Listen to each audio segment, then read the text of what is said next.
ओम श्री परमात्मने नमः। श्रीमद्भगवद्गीता तृतीय अध्याय 22वां श्लोक। नामे पार्थास्ति कर्तव्यं त्रिषु लोकेषु किंचन नानवाप्तमवाप्तव्यं वर्त एव च कर्मणि। हे अर्जुन, मुझे इन तीनों लोकों में ना तो कुछ कर्तव्य है, ना कोई भी प्राप्त करने योग्य वस्तु अप्राप्त है, तो भी मैं कर्म में ही बरतता हूँ। नामे पार्थास्ति, भगवान एक लोक में सीमित नहीं है, इसलिए वे तीनों लोकों में अपना कोई कर्तव्य ना होने की बात कह रहे हैं। भगवान के लिए त्रिलोकी में कोई भी कर्तव्य शेष नहीं है, क्योंकि उनके लिए कुछ भी पाना शेष नहीं है। कुछ न कुछ पाने के लिए सब मनुष्य, पशु, पक्षी आदि कर्म करते हैं। भगवान उपयुक्त पदों में बहुत विलक्षण बात कह रहे हैं। कुछ भी करना पाना शेष न होने पर भी मैं करता हूँ। अपने लिए कोई कर्तव्य न होने पर भी भगवान केवल दूसरों के हित के लिए अवतार लेते हैं। साधु पुरुषों का उद्धार, पापी पुरुषों का विनाश, धर्म की स्थापना करने के लिए कर्म करते हैं। अवतार के सिवाय भगवान की सृष्टि रचना भी जीव मात्र के उद्धार के लिए ही होती है। स्वर्ग लोक पुण्य कर्मों का फल भुगतने के लिए है 84 लाख योनियाँ, एवं नरक पाप कर्मों का फल भुगताने के लिए है। मनुष्य योनि पुण्य और पाप दोनों से ऊंचे उठकर अपना कल्याण करने के लिए है। ऐसा तभी संभव है जब मनुष्य अपने लिए कुछ न करे। वह संपूर्ण कर्म, स्थूल शरीर से होने वाली क्रिया, सूक्ष्म शरीर से होने वाला चिंतन, कारण शरीर से होने वाली स्थिरता केवल दूसरों के हित के लिए ही करे, अपने लिए नहीं। कारण कि जिनसे सब कर्म किए जाते हैं वे स्थूल, सूक्ष्म और कारण तीनों ही शरीर संसार के हैं, अपने नहीं। इसलिए कर्मयोगी शरीर, इंद्रियां, मन, बुद्धि, पदार्थ आदि संपूर्ण सामग्री को संसार की ही मानता है, उसे संसार की सेवा में लगाता है। अगर मनुष्य संसार की वस्तु को संसार की सेवा में न लगाकर अपने सुख भोग में लगाता है तो बड़ी भारी भूल करता है।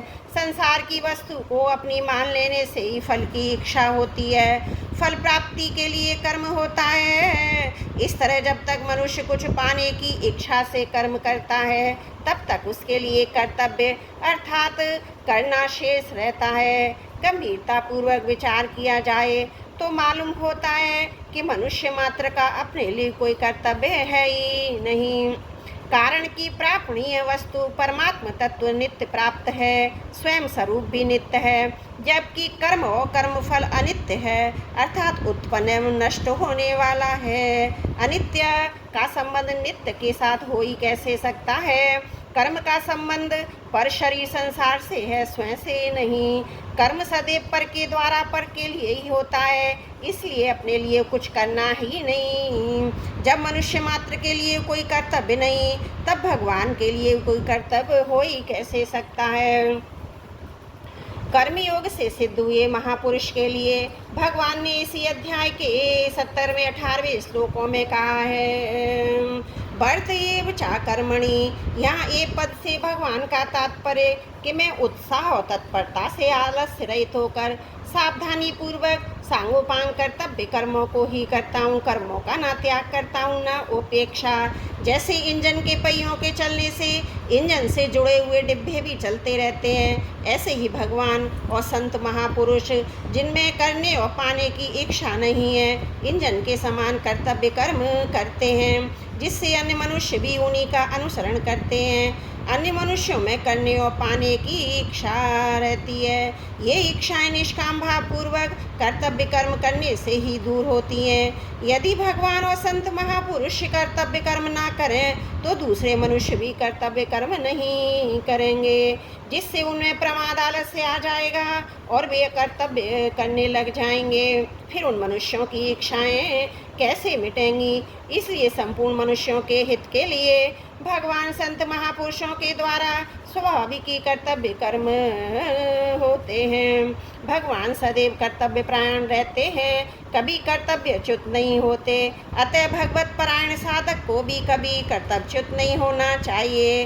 कर्तव्यच्युत होने से ही वह भगवत तत्व के अनुभव से वंचित रहता है। नित्य कर्तव्य परायण रहने से साधक को भगवत तत्व का अनुभव सुगमता पूर्वक हो सकता है।